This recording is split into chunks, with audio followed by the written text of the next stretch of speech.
bersyukur sama Tuhan. Kita mau tepuk tangan yang paling meriah untuk Tuhan. Yes!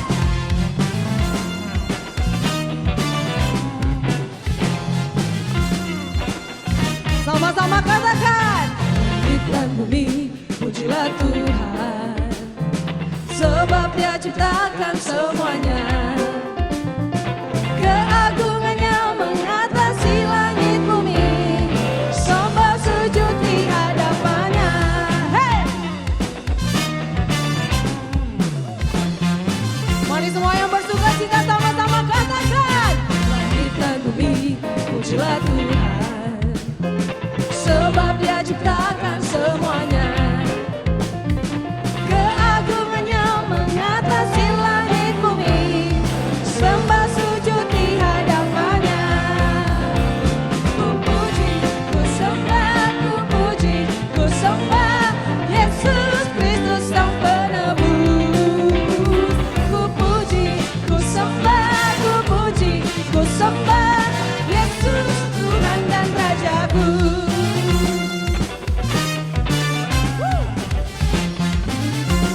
Lagi sekali katakan, langit dan bumi pujilah Tuhan, sebab Dia ciptakan semuanya. Here we go. Keagungannya mengatasi langit bumi, sembah sujud di hadapannya. Ku puji, ku sembah, ku puji, ku sembah Yesus Kristus Sang Penebus.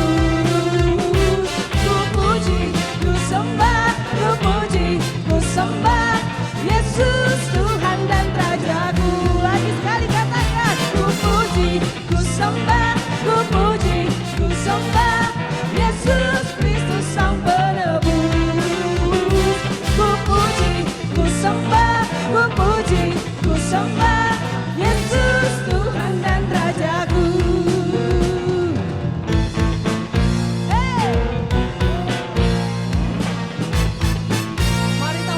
Bertepuk tangan untuk Tuhan.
Tuhan, nama yang besar, nama yang kami tinggikan, nama yang layak dipuji, disembah, hanya namamu Yesus Kristus Tuhan.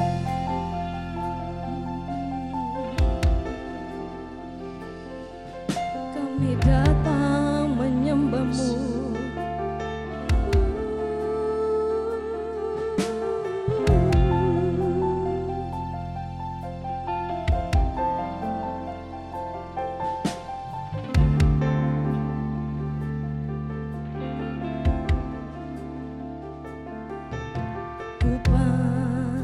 dan kemuliaan-Mu,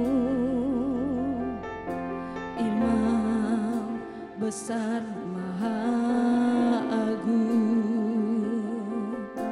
Kaulah pemilik hidupku, Yesus Kristus Tuhan.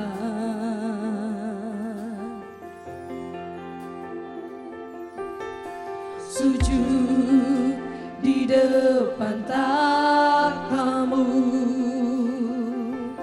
takutkan seluruh hidupku. Dalam tanganmu penerus, Yesus Kristus Tuhan.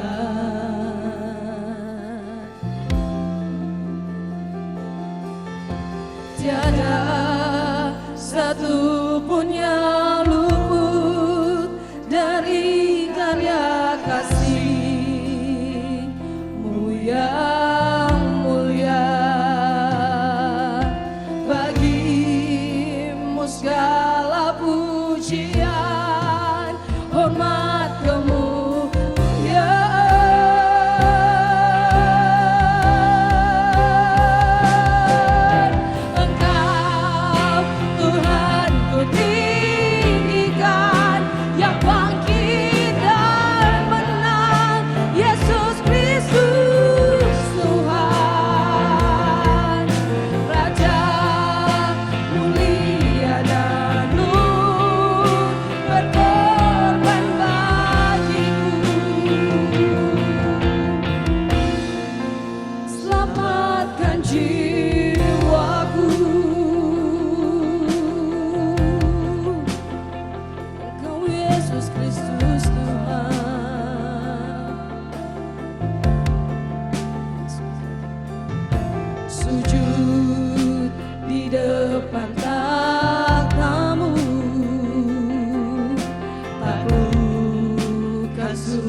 sempurna kekurangan kami, Bapa.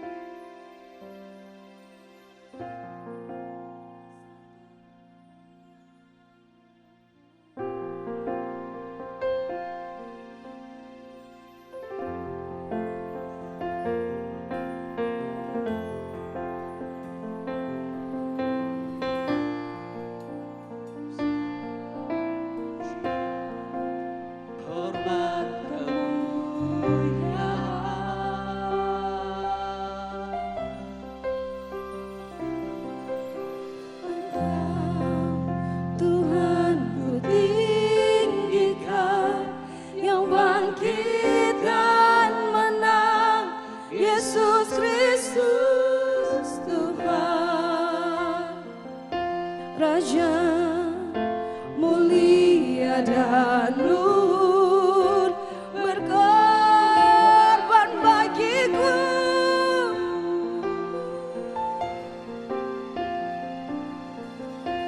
Maka jiwaku memuja, menyembah Sang Raja Yesus Kristus Tuhan.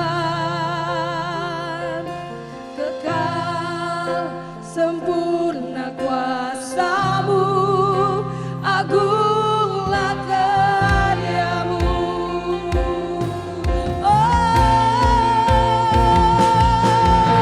Engkau Tuhan ku tinggikan, yang bangkit dan menang, Yesus Kristus Tuhan. Raja mulia dan luhur berkorban bagiku.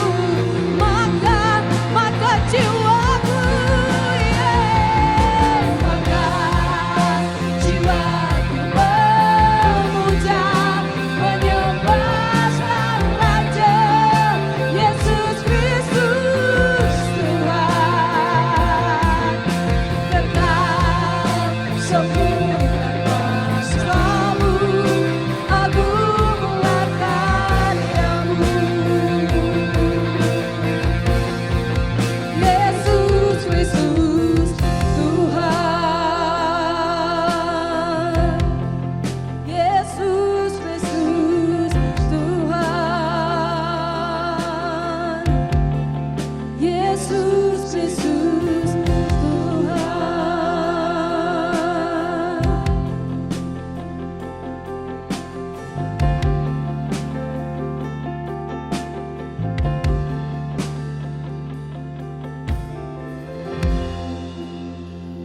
Bapak Ibu Saudara, saya mengajak kita untuk sama-sama berdoa dengan waktu yang ada, yaitu berdoa buat bangsa kita, bangsa Indonesia. Mari kita bersatu dalam doa. Tuhan, kami mengucap syukur buat segala kebaikan-Mu. Kami percaya Tuhan, hari ini Engkau bersama dengan kami. Kami bersyukur buat negara kami, yaitu bangsa kami, Indonesia Tuhan. Kami ada di tempat di bangsa kami tahu Tuhan ada maksud Tuhan. Kami kepingin Tuhan, bangsa kami mendapat pemulihan daripada-Mu, yaitu penyakit yang ada, yang pandemi COVID-19 Tuhan, boleh beranjak dari bangsa kami. Kami berdoa Tuhan, Engkau juga memberkati, yaitu kepala negara kami, Bapak Jokowi bersama wakil, beserta jajaran yang ada Tuhan. Engkau berikan hikmat, kebijaksanaan buat pemimpin kami, supaya Tuhan boleh terbuka jalan keluar untuk bangsa ini sungguh-sungguh dipulihkan Tuhan. Kau juga memulihkan Tuhan bangsa ini. Terima kasih Tuhan, kami juga berdoa buat dokter beserta tim medis yang ada, yang selama ini ada di garis depan Tuhan. Kau juga memberkati mereka, berikan kekuatan, kesehatan Tuhan buat dokter dan tim medis yang ada beserta keluarga. Engkau juga memberkati. Kami juga berdoa buat pasien-pasien yang sementara dirawat. Engkau juga Tuhan, Engkau berkati mereka. Kau juga Tuhan, biar bilur-bilur-Mu Tuhan, mereka disembuhkan oleh Tuhan. Kami juga berdoa buat setiap provinsi-provinsi. Kiranya Tuhan Kau berikan hikmat juga buat pemimpin provinsi yang ada, supaya Tuhan ada jalan keluar dan semua Tuhan di bangsa ini mendapat pemulihan daripada-Mu. Terima kasih Tuhan, Kau berkati kota Manado. Engkau berkati Tuhan penduduknya, apapun yang dikerjakan Tuhan. Di kota ini Tuhan Engkau memberkati. Segala bentuk penyakit juga yang di kota ini kami minta dalam nama Yesus. Engkau juga memberkati, Engkau melepaskan di dalam nama Yesus. Terima kasih Tuhan untuk semua jemaat Tuhan yang mengalami dampak dari COVID Tuhan. Yang sementara nggak ada kerjaan, Kau buka jalan buat mereka Tuhan. Begitu juga Tuhan pengusaha pekerja yang tidak ada kerja sekalipun Tuhan, kami tahu Tuhan Kau akan menolong, Kau akan membuka kembali Tuhan pintu-pintu pekerjaan yang ada dan mereka boleh bekerja dan mendapat penghasilan untuk keluarga yang ada Tuhan. Kau berikan kekuatan, berikan kesehatan Tuhan. Kami percaya Tuhan Engkau memberkati bangsa ini, kota ini Tuhan. Makasih Tuhan, kami bersyukur buat kesempatan yang ada. Kami berdoa hanya di dalam nama Yesus. Biarlah Tuhan Kau yang menyempurnakan setiap doa kami. Di dalam nama Yesus kami mengucap syukur. Haleluya, haleluya. Amin, amin. Apa kabar jemaat GB Gilgal? Saya berterima kasih kepada Pastor Johan Mogi dan Ibu Lucia Mogi untuk kesempatan yang diberikan kepada saya. Dan juga salam hormat saya buat Om Wim dan Tante Mei. Doa saya Om dan Tante sehat-sehat selalu. Saya percaya kalau kita masih hidup masih ada pengharapan. Katakan amin. Nah, tema kita tahun ini adalah discipleship dan saya mau menambahkan satu nilai di dalam discipleship yang akan menjadi judul dalam sharing saya kali ini adalah Loving God and Loving People. Mari kita baca dari Matius 22 ayat yang ke-37 sampai yang ke-40. Jawab Yesus kepadanya, kasihilah Tuhan Allahmu dengan segenap hatimu dan dengan segenap jiwamu dan dengan segenap akal budimu. Itulah hukum yang terutama dan yang pertama. Dan hukum yang kedua yang sama dan itu ialah kasihilah sesamamu manusia seperti dirimu sendiri. Pada kedua hukum inilah tergantung seluruh hukum Taurat dan kitab para nabi. Dari ayat-ayat yang kita baca tadi, kita melihat ada dua hukum, yaitu loving God and loving people. Yang pertama yang akan kita bahas adalah loving God. Area pertama adalah hubungan kita dengan Tuhan. Mari jadikan Tuhan yang paling utama di dalam hidup setiap kita. Jangan jadikan Dia seperti ban serep. Coba ingat-ingat, kapan kita cari ban serep? Pas perlu. Ketika salah satu ban mobil kita bocor. Jangan sampai seperti itu juga kita pada Tuhan. Pas perlu baru datang pada Tuhan. Pas ada masalah baru ke gereja. Pas sakit, saat ada problem baru cari Tuhan. Kita gak mengutamakan Dia. No wonder kehidupan kita gak pernah mengalami kemajuan karena kita hanya datang di saat kita perlu. Di dalam Lukas 7, seorang Farisi mengundang Yesus untuk menghadiri makan malam. Namanya Simon. Kemungkinan besar Simon mengundang Yesus setelah Yesus selesai mengajar. Bagi Simon, mengundang seorang rabi dalam jamuan makan malam adalah sebuah mandat agamawi. Semestinya dalam jamuan makan ini Tuhan Yesus tamu kehormatan. Namun dengan cepat menjadi jelas bahwa Simon menghabiskan waktu untuk bersama Yesus karena sebuah kewajiban. Bukan karena keinginan untuk menghormatinya. Ada aturan etika umum di Timur Tengah. Abad pertama dalam jamuan makan malam adalah membasuh kaki. Membasuh kaki sebelum jamuan makan malam itu wajib hukumnya. Jika Anda benar-benar ingin menghormati tamu tersebut, Anda akan melakukannya sendiri. Kalaupun tidak, mungkin Anda menyuruh pelayan Anda membasuh kaki tamu kehormatan tersebut. Paling buruk, Anda hanya akan menyodorkan air dan membiarkannya membasuh kakinya sendiri. Tamu yang sangat istimewa diberi minyak zaitun untuk meminyaki kepalanya. Harga minyak ini tidak terlalu mahal, namun masih dianggap sebagai tindakan keramah tamahan yang sangat istimewa. Namun, ketika Yesus datang ke rumah Simon, tidak ada ciuman salam, tidak ada yang membasuh kakinya, minyak untuk kepalanya pun tidak ada. Dan itu bukan kelalaian yang tidak disengaja, malah agak disengaja. Yesus diabaikan dan dihina. Kita perlu tahu siapakah Simon. Simon adalah seorang Farisi. Artinya Simon menghabiskan seluruh hidupnya hingga saat itu untuk mempelajari kitab suci. Semenjak berusia 12 tahun, ia telah menghafalkan 12 kitab pertama dalam Alkitab. Wow! Bahkan ketika ia berusia 15 tahun, ia menghafalkan seluruh isi perjanjian lama. Simon telah berkomitmen untuk mengingat lebih dari 300 nubuatan tentang Mesias yang akan datang. Simon punya pengetahuan tentang Tuhan Yesus. Tetapi Simon tidak punya pengenalan akan Tuhan Yesus. Simon tidak kenal dengan Tuhan Yesus. Kata mengenal dalam bahasa Ibrani di Perjanjian Lama menggunakan kata yada. Kata dengan saya, yada. Memiliki pengertian hubungan intim seperti hubungan intim suami dan istri. Nah, yang menarik, di kota itu ada seorang perempuan yang terkenal sebagai seorang berdosa. Ia tersadar bahwa kaki Yesus belum dibasuh. Ia nggak meminta handuk, maka ia pun membiarkan rambutnya terurai. Pada masa itu, wanita selalu menyembunyikan rambutnya di depan umum. Menggerai rambut di depan pria yang bukan suaminya dianggap sebagai ekspresi yang begitu intim sehingga layak dijadikan alasan yang kuat untuk bercerai. Wanita itu mengurai rambutnya di hadapan Tuhan Yesus dan kemungkinan besar semua orang terkejut sekali. Ia mulai membasuh kaki Tuhan Yesus dengan air matanya dan menyekanya dengan rambutnya. Kemudian yang menarik, Injil Lukas mengatakan tentang buli-buli pualam yang berisi minyak wangi. Kemungkinan besar ini mengacu pada buli-buli yang berbentuk labu yang sering dikalungkan di leher dan berisi parfum wanita. Parfum ini cukup penting untuk menunjang profesinya. Ia menggunakannya setetes demi setetes dan berkali-kali bagi banyak lelaki. Namun kali ini ia mengosongkannya. Ia menuangkan isi buli-buli itu hingga tak tersisa sedikit pun. Dari perempuan berdosa ini kita belajar apa artinya mengasihi Tuhan Yesus dengan segenap hati. Pengorbanan kita ditentukan oleh nilai yang kita tetapkan atas segala sesuatu. Pengorbanan menentukan nilai.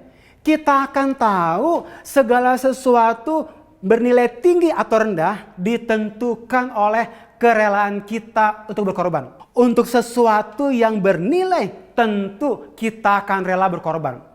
Waktu saya prepare untuk hari ini, untuk saya sharing, tiba-tiba anak saya Nicole ngajak saya main. Langsung saya tinggalkan laptop saya sampai-sampai saya lupa nge-save bahan yang sudah saya ketik. So saya panik harus bikin lagi. But kenapa saya melakukannya? Karena Nicole anak saya berharga buat saya. Saya rela tidur lebih malam. Yang penting saya dapat meluangkan waktu bersama dengan anak saya. Perempuan yang terkenal sebagai seorang berdosa. Ia menuangkan isi buli-bulinya. Tak tersisa setetes pun. Mengasihi Tuhan dengan segenap hati adalah berbicara hati yang rela melepaskan. Hati yang let go. Kita perlu punya hati yang melepaskan hak milik kita yang bernilai ketika Tuhan memintanya. Saya percaya kemampuan untuk mengasihi Tuhan dengan segenap hati adalah kemampuan untuk melepaskan sesuatu dari hati kita ketika Tuhan memintanya. Saya nggak pernah lupa ketika saya lulus kuliah dan salah satu kakak rohani saya mengajak saya ke Jakarta. Dan kami bertemu dengan salah satu pengusaha yang baru pulang dari Belanda. Dan dia punya beberapa perusahaan hari itu.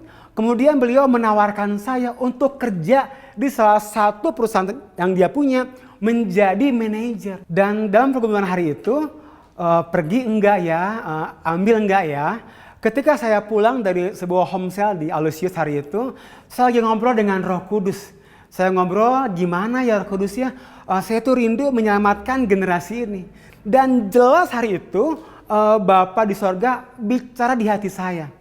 Perlu ada orang yang mau menjadi korban. Dan saya tahu suara itu adalah suara buat saya.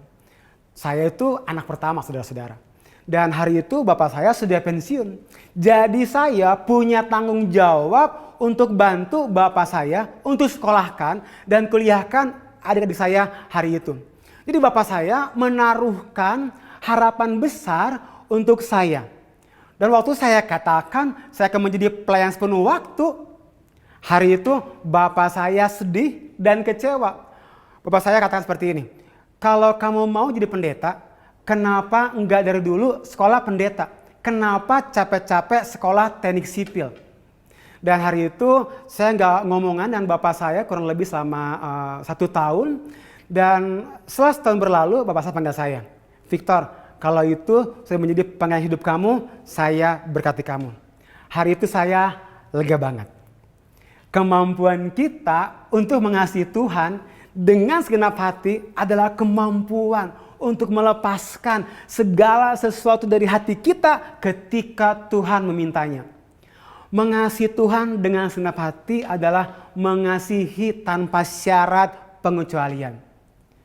Bapak Ibu Saudara, seperti apa kekristenanmu hari ini? Hanya saudara yang dapat menjawabnya.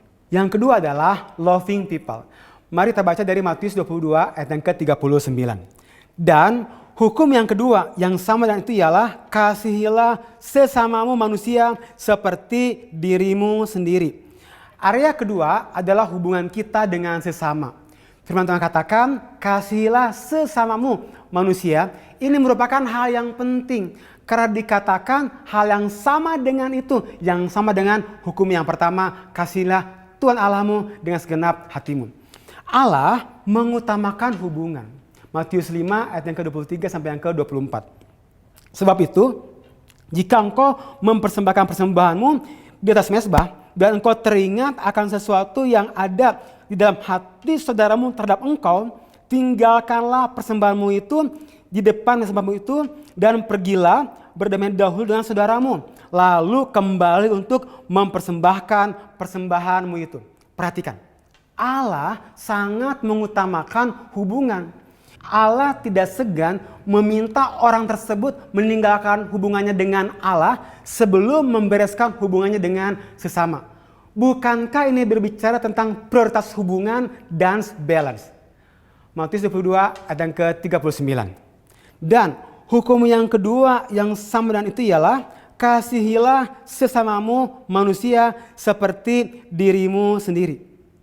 Seperti dirimu sendiri, ini rema banget untuk saya. Karena gini, cara kita mengasihi diri kita adalah cara kita mengasihi orang lain. Bagaimana kita memperlakukan diri kita adalah bagaimana kita memperlakukan orang lain. Bagaimana kita menilai diri kita akan menentukan bagaimana kita menilai orang lain. Itu sebabnya setiap orang yang tidak dapat mengampuni dirinya sendiri, ia tidak dapat mengampuni orang lain. Setiap orang yang tidak dapat menerima kekurangan dirinya sendiri, ia tidak dapat menerima kekurangan orang lain. Setiap orang yang tidak dapat menghargai dirinya sendiri, ia tidak dapat menghargai orang lain. Akhirnya, setiap orang yang belum berdamai dengan dirinya sendiri, ia tidak akan berdamai dengan orang lain. Kalau kita tidak dapat berdamai dengan diri kita sendiri, maka kita tidak dapat memberikan yang terbaik pada setiap hubungan yang kita bangun. Satu kali anak rani saya WhatsApp saya. Dia katakan, Kak Victor, thank you ya yang selalu kasih apresiasi positif dan dukungan untuk selalu lebih baik. Mengapa? Karena saya sudah belajar menghargai diri saya sendiri sehingga saya mampu menghargai orang lain. Saya mulai ikut fitness bulan Januari kemarin. Saya mulai makan apa yang saya perlu, bukan apa yang saya mau. Kita seringkali berpikir bahwa yang menjadi masalah adalah orang lain. Baik itu adalah pacar, suami, atau istri. Atau mungkin juga rekan bisnis, rekan pelayanan, atau bos kita. Tetapi sebenarnya seringkali masalahnya adalah diri kita sendiri. Karena kita belum berdamai dengan diri kita. Kita merasa enggak berharga. Mengapa orang tidak merasa berharga? Karena menaruhkan syarat dalam hidupnya. Banyak orang merasa berharga karena harta yang dia punya. Mobil yang dia pakai, baju yang dia pakai, di mana rumahnya, bahkan sebesar apa rumahnya. Atau mungkin prestasi yang dia dapatkan, berapa IP-nya, liburannya kemana, kerjanya di mana, berapa gajinya sekarang. Atau mungkin penampilan, atau mungkin posisi.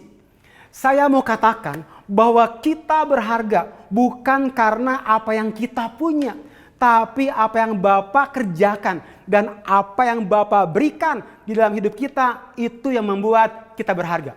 Ini yang Bapa kerjakan dan berikan di dalam hidup kita. Di dalam 1 Yohanes 4 ayat yang ke-10 dikatakan, Bapa mengasihi kita tanpa syarat karena Dia mengasihi kita sekalipun kita berdosa dengan memberikan anaknya sendiri. Mari kita baca dari 1 Yohanes 4 ayat yang ke-10. Inilah kasih, bukan kita yang sudah mengasihi Allah, tetapi Allah yang mengasihi kita dan mengutus anaknya, supaya melalui Dia kita mendapatkan pengampunan atas dosa-dosa kita. Dari ayat ini kita belajar, kalau Bapa di sorga saja mengasihi kita tanpa syarat, kenapa kita mengasihi diri kita dengan syarat? Dari ayat ini kita belajar, kita tahu transaksi terjadi karena ada kesepakatan harga. Dengan apa sesuatu dibayar menunjukkan seberapa penting, bernilai dan berharga barang tersebut. Dikatakan Bapa di sorga mengutus anaknya mati di kayu salib sebagai tebusan saya dan setiap kita. Dari ayat ini kita tahu identitas kita itu diberikan oleh Bapa di sorga. Bahkan kita itu penting, berharga dan bernilai. Dan inilah yang disebut dengan keberhargaan diri. Ini yang menarik. Keberhargaan diri yang diberikan oleh Bapa ini tetap tidak pernah akan berubah oleh kesalahan, bahkan kegagalan yang kita buat. Kita tetap seharga darah anak domba. Kita boleh lihat slide kehidupan berikut ini.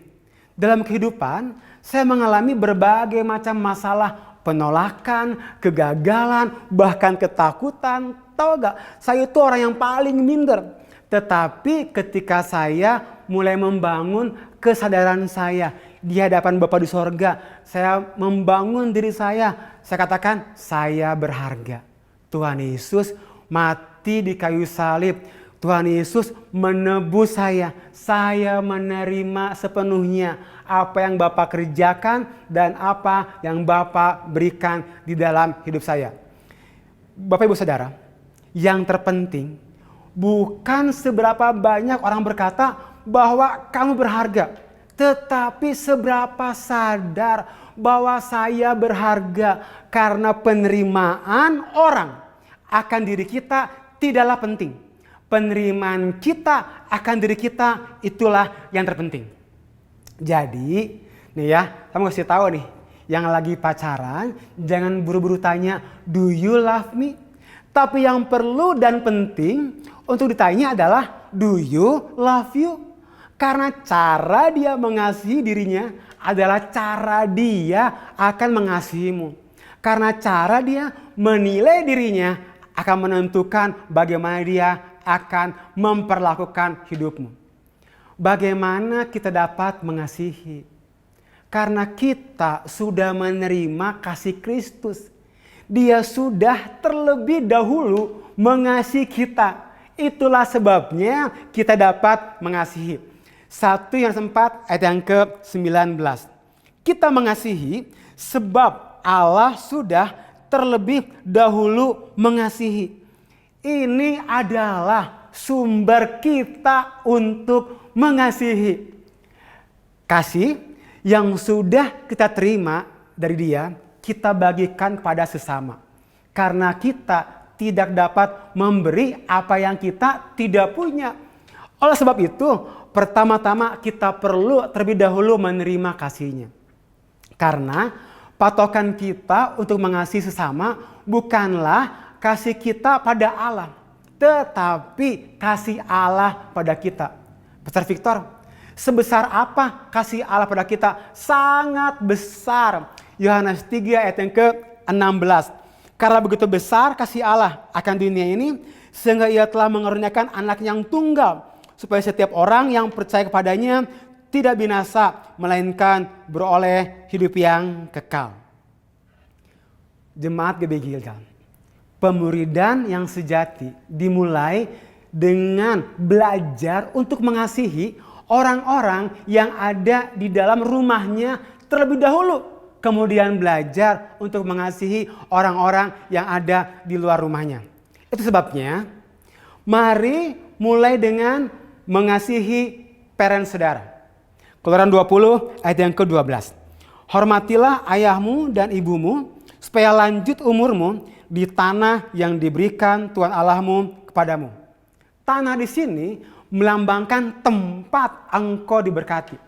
Lanjut artinya keluar dari satu musim kehidupan masuk ke musim kehidupan berikutnya.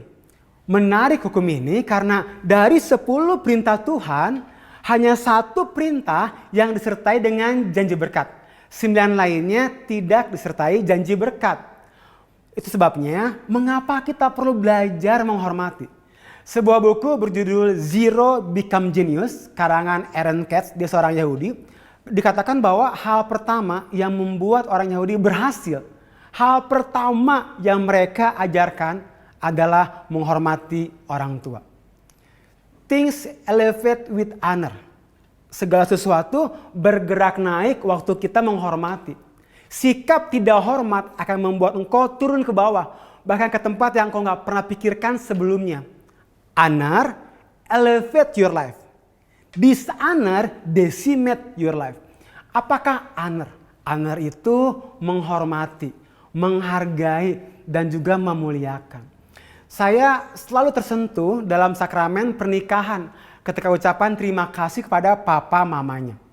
Tetapi mari jadikan ucapan terima kasih ini jangan hanya 1 kali waktu sakramen pernikahan, tapi ekspresikan setiap kali ada kesempatan.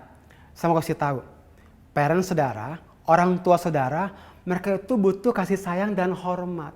Berikan waktu kita untuk menelpon, bahkan berkunjung, itu akan sangat menyenangkan mereka. Keluaran 20 ayat yang ke-12. Hormatilah ayahmu dan ibumu, supaya lanjut umurmu di tanah yang diberikan Tuhan Allahmu kepadamu. Yang dimaksud usia lanjut bukanlah hanya usia fisik, melainkan adalah usia dampak dari kehidupan seseorang. Berapa besar dan lama pengaruhnya bagi generasi berikutnya. Saya lebih menyukai penafsiran yang memaknai usia lanjut adalah usia dampak kehidupan setelah seseorang tiada. Suatu hari nanti usia hidup kita akan berakhir. Tetapi usia dampak kehidupan kita akan dikenang dari generasi ke generasi. Dengar baik-baik, yang mau nikah nih, cari pasangan yang menghormati ama parentsnya. Karena kalau parentsnya aja dia nggak hormati, saya nggak yakin dia akan menghormati saudara. Menikah itu bukan keluar dari rumah karena kita banyak masalah. Menikah itu masuk ke musim kehidupan yang baru. Waktu saya persiapan firman Tuhan ini, saya teringat sekitar tahun 2013, papa saya masuk rumah sakit. Sekitar bulan Februari hari itu, dan kami berikan yang terbaik, kami kasih ruang VIP. Dan setelah 2 minggu, puji Tuhan, papa saya keluar dari rumah sakit. Dan 3 bulan berikutnya, saya ditelepon. Karena tiba-tiba papa saya jatuh di kamar mandi dan gak sadarkan diri. Saya buru-buru dari kantor langsung ke rumah dan kami bawa ke rumah sakit hari itu. Dan ternyata papa saya harus diopname lagi. Dan ditanya sama bagian administrasi, mau di kamar yang mana? Saya katakan di kamar kelas 3 aja. Yang satu kamar ber-8. Waktu menunggu administrasi, tiba-tiba istri saya datang. Dan saya katakan apa yang terjadi. Dan dia kaget karena saya akan taruh papa saya di kelas 3. Dengan ngomong gini, kamu masa kasih papa kamu di ruang kelas 3? Kasih yang terbaik. Saya bilang, hah? Kalau dikasih ruang VIP, uang dari mana? Saya bilang. Tapi saya suka Itu saya ngomong gini, kita kerja keras dan puji Tuhan. Kita kerja keras dan Tuhan memberkati kerja keras kita. Dan bapak saya keluar dari rumah sakit tanpa hutang. Dengar baik-baik, seperti apa engkau memperlakukan orang tuamu hari ini, seperti itulah engkau akan diperlakukan ketika tua nanti. Hal berikutnya, mari mengasihi mulai dengan pernikahan saudara. Don't just fall in love, but raise up in love. Pernikahan yang sehat dimulai dari suami yang mencintai istri. Hah, Pastor Victor, kenapa bukan dari istri yang mencintai suami? Wait, let me tell you. 4 kali di dalam perjanjian baru dikatakan bahwa setiap suami diperintahkan untuk mengasihi istrinya. Ngelihat tampang-tampangnya, perlu bukti. Saya kasih bukti. Efesus 5 ayat yang ke-25. Hai suami, kasihilah istrimu. Efesus 5 ayat yang ke-28. Demikian juga suami harus mengasihi istrinya. Efesus 5 ayat yang ke-33. Kasihilah istrimu seperti dirimu sendiri. Hai suami-suami. Kolose 3 ayat yang ke-19. Hai suami-suami, kasihilah istrimu. Perintah untuk mengasihi ini menggunakan bahasa Yunani yang adalah agape, yang artinya unconditional love, kasih tanpa syarat. Artinya setiap suami diperintahkan untuk mengasihi istrinya tanpa syarat. Nah, yang menarik, di dalam hubungan istri mengasihi suami, di Alkitab hanya diperintahkan 1 kali. Tetapi lebih ke arah saran atau ya diingatkan. Dilihat dari Titus 2 ayat yang ke-4. Dan dengan demikian mendidik perempuan-perempuan muda mengasihi suami dan anak-anaknya. Kata love di sini di dalam Titus 2 ayat yang ke-4 dalam bahasa Yunaninya tidak menggunakan kata agape, tetapi menggunakan kata phileo, artinya kasih persaudaraan, kasih sebagai sahabat. Ingat hal ini, Tuhan mengharapkan untuk suami agape kepada istrinya. Dan Tuhan mengharapkan istri phileo kepada suaminya. Kita mengerti sekarang, suami perlu mencintai istri seperti Kristus mencintai gerejanya. Satu sentuhan kasih agape dari Tuhan Yesus lebih dari cukup untuk membangkitkan kasih kita kepada Tuhan Yesus. Dengar, ketika suami agape pada istrinya, dia mengasihi tanpa syarat, itu lebih dari cukup untuk membangkitkan kasih agape untukmu sebagai suami dan juga untuk anak-anakmu. Suami itu a giver. Suami itu punya kemampuan untuk memberi. Tetapi istri itu conceiver. Istri mempunyai kemampuan untuk mengandung. Jadi yang udah menikah pasti mengerti ini. 1 sel sperma yang kita berikan kepada istri kita, 9 bulan kemudian dia akan kembalikan menjadi jutaan sel seorang bayi. Hai suami-suami, yang kita perlukan adalah 1000 watt kasih inisiatif agape, kasih tanpa syarat kepada istrimu. Dan istri kita akan mengandungnya, dia akan mengembalikannya dengan 1 juta watt unconditional love, kasih tanpa syarat untukmu dan juga untuk anak-anakmu. Saya nggak pernah lupa beberapa waktu yang lalu ketika kita ada staff meeting di BTC bersama dengan Brother John. Sebelum beliau pulang, beliau peluk saya sambil berbisik dengan lembut. Dia ngomong gini, Victor, if you want your life happy, make your wife happy. Dan setiap istri berkata, amin, puji Tuhan. But Pastor Victor, bagaimana kalau suami saya tidak bersikap seperti yang Pastor katakan tadi? Yang waras lakukan lebih dulu tanpa harus menunggu pasangannya waras dulu. Wah, Pastor Victor, kalau gitu saya berkorban terus, saya mengalah terus. Sampai kapan dong? Saya ini sudah kehilangan sukacita dan saya capek. Dengar, Kalau handphone saudara lowbat dan kita nggak tahu bagaimana ngecasnya, yang bodoh handphonenya atau saudara? Iya benar, saudara dong. Dalam hubungan antara saya dan istri saya belajar bahwa kebahagiaan saya adalah tanggung jawab saya.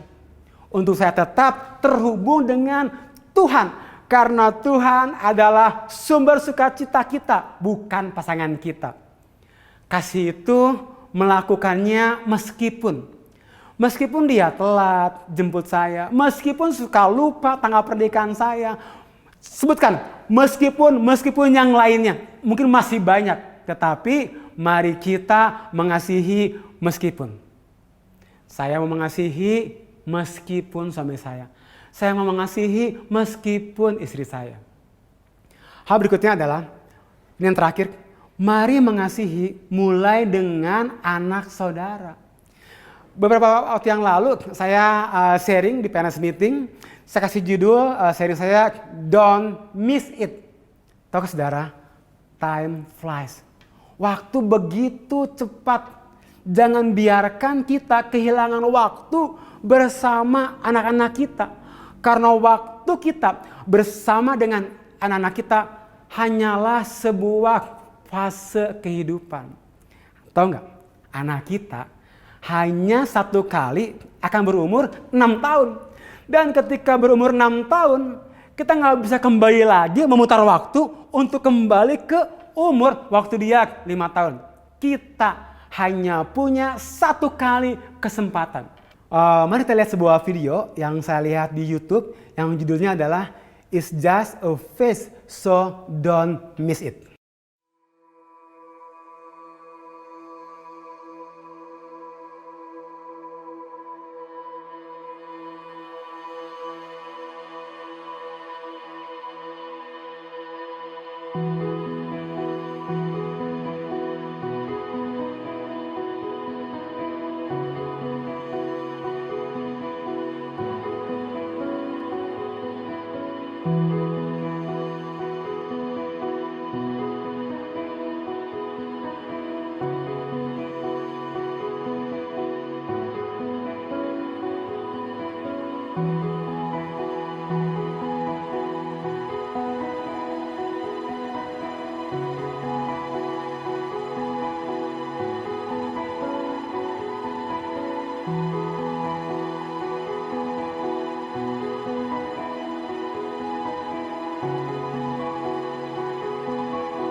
Mazmur 90 ayat yang ke-12.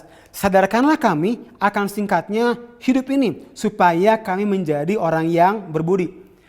Anak saya yang pertama, Audrey, hari ini umurnya 11 tahun. Ya 7 tahun lagi atau 2548 hari lagi sebelum Audrey akan kuliah. Kita lagi berdoa akan kuliah di luar. Artinya gini, saya nggak dapat menemani anak saya setiap saat. Dan ini yang saya percaya. No one has the potential to influence kids like their parents. Pertanyaannya, bagaimana kita dapat mempengaruhi mereka? Yang pertama, dengan memberikan waktu untuk mengasihi mereka dalam perbuatan dan juga dalam perkataan setiap kita. Keep showing up in physical and emotional. Ini artinya kita ada secara present buat mereka. Dan saya percaya gini, untuk mengekspresikan kasih kita buat anak-anak kita, love will find a way. Desember kemarin, anak saya Audrey, dia punya tugas akhir untuk dia presentasi. Dan saya lihat dia begitu tegang. Dia latihan berkali-kali saya lihat. Dan tiba-tiba saya punya sebuah ide. Waktu anak saya tidur, saya buat sebuah notes dan saya tempel di kaca kamar mandinya. Simple, kata-katanya hanya, Audrey, you can do it. I can do all things through Christ. Saya hanya bilang itu dan saya tempel. Dan besok paginya, waktu dia mandi, dia lihat notes itu, wah dia seneng banget. Dan itu encouraging yang sangat buat anak saya. Hal berikutnya adalah dengan memberikan diri kita sebagai parents menjadi contoh, menjadi model, menjadi teladan untuk mereka. Orang itu suka tanya, kenapa saya kerja keras? Karena saya punya gambaran kerja keras dari bapak saya. Bapak saya pekerja keras. Kita hidup di masa-masa yang sangat sulit hari itu dan bapak saya cerita pernah jadi satpam. Kemudian bapak saya dinas di Kodam 3 Siliwangi. Dan sepulang dari situ, bapak saya ngajar di sekolah persamaan untuk mendapatkan uang tambahan. Bahkan sampai hari ini bapak saya masih menjadi inspirasi buat saya. Minggu lalu adik saya kirim foto bagaimana papa saya dan mama saya ikut ibadah online di gerejanya. Waktu saya lihat, wow, bapak saya dan mama saya waktu nonton ibadah online-nya pakai baju lengkap seperti mau ke gereja, bahkan pakai sepatu. Kalau kita mau anak-anak kita enggak pegang gadget waktu makan bersama, mari mulai lebih dulu dari kita. Menjadi teladan untuk anak-anak kita adalah bukti kita mengasihi mereka. Saya mau akhiri dengan ini. Bapak Ibu Saudara, hari ini kita belajar. Yang pertama, pemuridan dimulai dengan kita mengasihi Tuhan. Kita perlu tahu bahwa segala sesuatu yang hidup karena sesuatu tersebut melekat pada sumber. Mulai dengan mengasihi Tuhan terlebih dahulu sebagai sumber kehidupan. Supaya dari dalam hidup kita mengalir aliran air kehidupan. Kegagalan kita mengasihi sesama adalah kegagalan kita mengasihi Tuhan sebagai sumber. Karena hanya dalam hadirat Tuhan kita akan melihat sesama dengan pengharapan, bukan dengan penghakiman. Dan hal yang kedua, kita belajar pemuridan yang sejati dimulai dengan belajar untuk mengasihi orang-orang yang ada di dalam rumahnya terlebih dahulu. Kemudian kita belajar untuk mengasihi orang-orang yang ada di luar rumahnya. Saya berdoa apa yang saya sampaikan hari ini dapat menjadi berkat Bapak Ibu Saudara. Tuhan Yesus memberkati. Shalom Bapak Ibu Saudara, diberkati Tuhan. Terima kasih untuk hamba Tuhan yang sudah menyampaikan isi hati Tuhan pada hari ini. Mari kita mendengarkan pengumuman untuk minggu berjalan. Yang pertama, ibadah online gereja kami diadakan setiap hari Minggu jam 8 pagi melalui link YouTube Gilgal Manado. Kemudian ibadah kids setiap hari Minggu jam 9 pagi, yaitu link yang sama, yaitu YouTube Gilgal Manado. Untuk ibadah GND dan Youth dengan link yang sama di YouTube Gilgal Manado pada setiap hari Rabu jam 7 malam. Bagi Bapak Ibu Saudara yang tergerak memberkati saudara kita yang terkena pandemi COVID, bisa menyalurkan ke rekening yang berikut ini dapat menghubungi nomor yang tertera di layar. Bagi Bapak Ibu Saudara yang ingin dilayani doa, tim doa kami juga siap melayani Bapak Ibu Saudara sekalian melalui nomor telepon yang tertera di layar. Selama ibadah online, Bapak Ibu Saudara dapat memberikan persembahan dan perpuluhan melalui nomor rekening yang tertera di layar. Kemudian buktinya dapat dikirimkan ke nomor juga yang tertera di layar. Grow 101 hari Selasa jam 7 malam. Telah dibuka kelas bimbingan pranikah bagi saudari yang ingin melangsungkan pernikahan, bisa mendaftarkan diri dengan menghubungi nomor yang tertera di layar. Saya juga menyambut Bapak Ibu Saudara yang baru pertama kali bergabung dalam ibadah online kami. Dan jika Bapak Ibu Saudara ingin bergabung dalam komunitas sel kami, Bapak Ibu Saudara dapat menghubungi nomor yang tertera di bawah ini.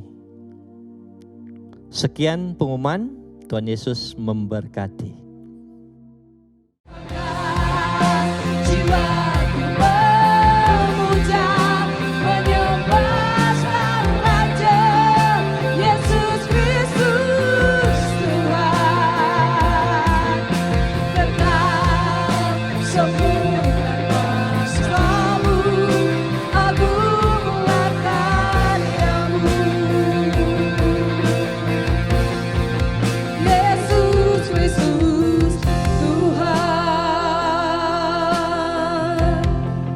Yesus Kristus Tuhan. Yesus Kristus Tuhan.